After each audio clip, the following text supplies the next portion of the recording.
the streets that I lived in were probably 30% Jewish and 60, 70, 80% Gentile.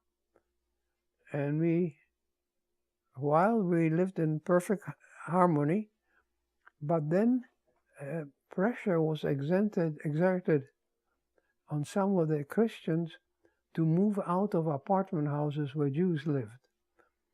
When we moved into that house, at least half the tenants were Gentiles. By the time the war broke out, there was only one Gentile tenant in our apartment house. And who was that person? There was Professor Zubritsky, professor of gynecology at the university.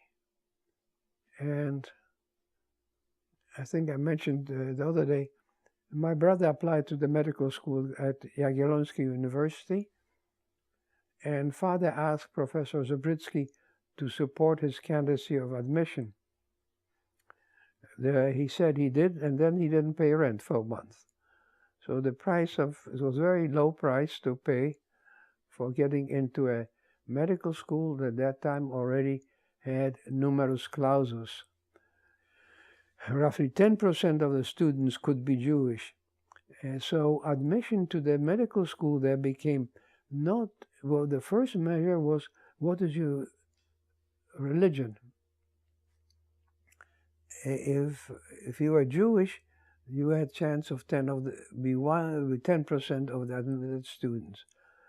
That meant that university did not admit people on basis of their qualification and skills and knowledge, but had a racial element in it.